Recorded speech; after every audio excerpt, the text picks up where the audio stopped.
Bengals, I'm going to cover them today because I like Burrow. I'm really happy for a beleaguered fan base to finally get their team to the right spot, to go from the Bungles to the Bengals. It's a great thing. I'm so happy for Bengals fans. It also should give us Dolphin fans hope that if the Bengals could do it, we could do it. I also want to cover them because I love the game of football. This is a football channel first, and it kind of totally focused on the Dolphins. And I said year 3, I want to do better coverage on the Dolphins. I want to do better all around, change some of the stuff going on in the background. But I want to cover more teams because I love the game of football. I had since I was about 6 years old, and then I learned about the Dolphins about 6.5, 7. And, the game of football is unlike anything the world has ever seen as far as a game, as far as the nuance, the complexity. To me, it's living chess. It's unlike anything that's probably ever been seen by man on the planet Earth. And I view every player and every coach and even every GM as an artist. And so I enjoy covering other teams. And it's part of my credo at the beginning. I'm going to keep going with it. But an interesting side note is that for Dolphins fans, who are predominantly most of my viewers, this is germane to you as well because, guys, we're not here to have a good season. We're not here to go to the postseason. We're here to win a postseason game and maybe win 2 or 3. And to me, the Bengals, they did an excellent job in free agency bringing in Orlando Brown. That's a big fill. Because if they had any offensive line in the Super Bowl last year, they would have won it. And if they had an offensive line this year, they'd probably gone again. So I'm going to kind of take a look at where the Bengals are, what they need to do in this draft, because they got the picks. The board's kind of falling to them with the depth and where the players are going to be at when they pick. They have an opportunity to really turn this into an elite group. Anything could happen. Joe Burrow could slip in the shower and anything could happen. I'm not saying they're going to do this or that. But as far as a roster build, if they don't screw up this draft, they're going to be a tough out. And so I want to cover the Bengals for Bengals fans, but this is also a good little study for Dolphins fans as we head into the draft because we should expect that these guys are going to be somebody we're going to see in the postseason. So I want to thank you guys for stopping by. At the end, I'm going to give a little positive update on my little situation with the health, good stuff. I'll do it here because, maybe someone doesn't care. So if you're interested, it'll be at the end of the chapter thing. So I want to give everybody a shout out for stopping by. I appreciate the likes, the subscribes, the views, comments especially. I love the comments. Get so much from the comments. So I want to give you guys a shout out. Shout out to A-Spread, my sponsor, because without you, without them, this show ain't going down. Ace-Per-Head's betting software is the premier white label platform for bookies to manage their players and grow their sportsbook operation.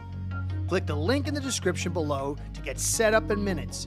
Ask for the Curtis promo and get a special introductory discount. All right, so here's the Bengals roster. They've done some nice jobs in additions. I'm not going to get into all their free agency stuff. But you can see right here, it's PFF. It's an expedient way to give you a view of what they got. They got safety issue. I don't know what they're going to do with that. Maybe they can go on a draft. Maybe not. I think they have 3 big needs. Offensive line, safety, and tight end. Unbelievable trio at receiver. Unbelievable running back who needs to get used a lot more. What a waste of talent. Burrow's unbelievable. His defense is unbelievable. Reeder and Hill and Hendrickson and Hubbard. Pratt's really good. They got some solid cornerbacks. So this team is really just such a mentally tough, physically tough team. And Burrow is able to just if this guy is what he's done with so far the last couple of seasons with no offensive line, if he has an offensive line, it is dangerous. So I'm going to really get into this offensive line, what I think they need to do in the draft. And you're going to see, I know they need safeties, but blockers at the tight end position and at the offensive line position, I think is even more paramount than their safeties. So I expect them to go tight end and offensive line and draft the right guys there, and I think they're going to be. Now, La'el Collins was picked up last year. He had 2 good seasons, but there was a lot of stuff going on with the drug suspension and injuries and stuff. And he was expected to be a big piece, but I think he's going to get cut. You can see here, 2023 contact details. La'el Collins, if cut, 3.3 dead money, 6 save money. So he's gone. I don't see how you can keep him. He tore his ACL and his MCL, and it was late in the season. It's going to take him a long time to get back. Maybe you keep him as just depth, but I don't know. Now, problem is, if they cut him and you get a rookie in here, it's tough for a young rookie on the offensive line to come in and to be a success. And maybe they don't want a blocking tight end. Maybe they just want to keep chucking and ducking and go vertical.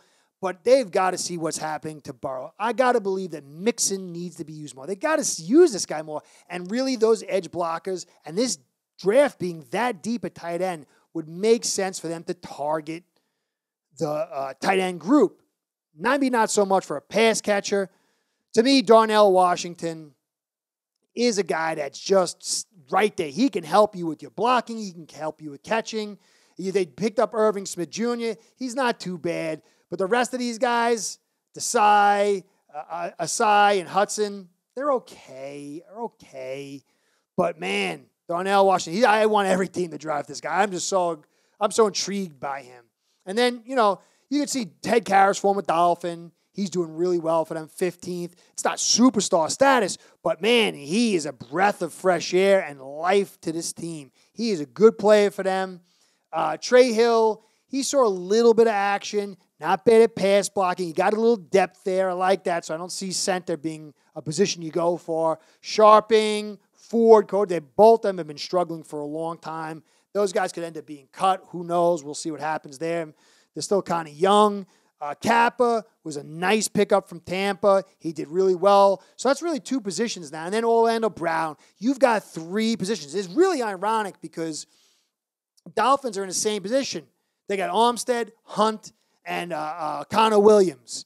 And so it's filling out these other 2 spots and adding depth is going to be key. So the Dolphins and the Bengals have some very, very similar needs. Now, Volson, he played guard. They got him tackle here. He struggled, but he's real young. Denegy, he's struggled. Jonah Williams, that's the other tackle who wants to get traded. And I think he's ridiculous because he has struggled. He gets blown up all day long. I think the guy should be a guard, a left guard. I don't think he's got what it takes to play a tackle. Dante Smith, he showed a little something in very limited snaps. La'el Collins here, he might get going. And Jackson Carman, they spent a 2nd-round pick on him. He struggled year 1. Year 2, he ended up with, you can see the offensive snaps all the way to the right. He had 172 snaps. Not good in the run blocking grade, which is weird because he's a big, big kid, like 330, I think, or 320. But his pass blocking was decent. They had him at tackle. Still think maybe they'll try him at tackle, and maybe they'll get a guard, or maybe they'll try to put him at guard again. But you could see they've got some good pieces in place now with Brown, but they need to solidify that tackle spot. You can mess around with your right guard, but you can't mess around with a tackle. So this is the way I see it going down. At the back end of that 1st-round draft, there's going to be some offensive line talent available, and it really looks that way. I think even tackle talent. Now, even if he just comes in his depth, you keep Collins and you keep, what's that kid's Carman, you playing tackle. You bring in a 1st-round pick, and you got somebody for the future. You got somebody for depth. You got choices. And so to me, it's got to be tackle talent. The way Burrow's been just beaten, nobody's business. Everybody sees the black eye on this team. And I think, you just give this kid a giant contract, $50+ million. There's no way you can go into another season this kid getting ragdoll all year round.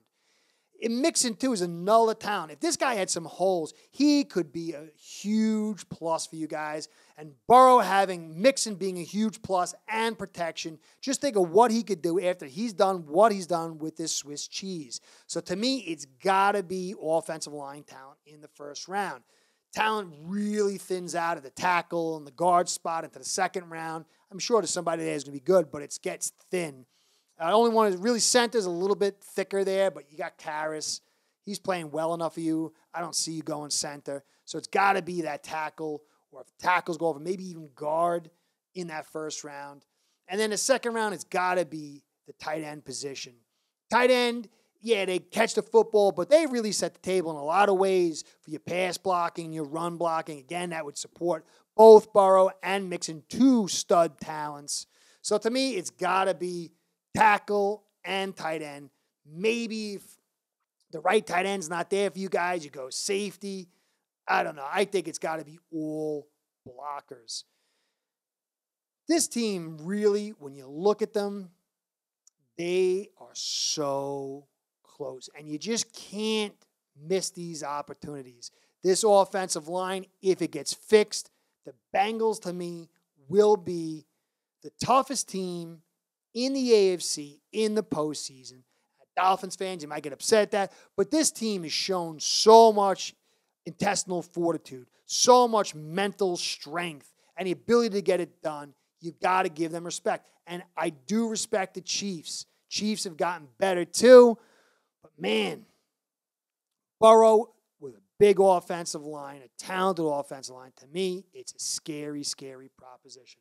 So, Bengals fans, congratulations on the free agency. I hope you guys, for your sake, for my sake and my Dolphins, I do hope you draft a kicker in round 1 and a jockstrap carrier in round 2. But for your sake, I hope you nail it. I hope for Burrow's sake you nail it.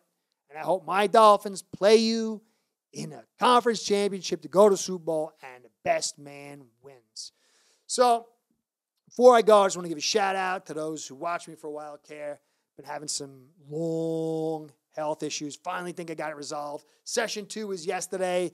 They shot me in a derriere with oxygenated blood along with the rest of the stuff. You can see I got all the stickings. They're sticking me in every vein I got. I think I'm running out of veins. But I do feel healthy. I appreciate all the well wishes. I appreciate all the prayers and all the kind comments. You guys are the best. I'm so grateful for you guys. For all that and all the other stuff, the likes, the subscribes, the comments, and the views, you guys make everything happen here. So thank you, Curtis saying, catch you next time, be well. And Bengals fans, sorry, go Fins. Start building your own online sports book today by getting signed up with aceperhead.com service that'll allow you to book action on sports from all around the world.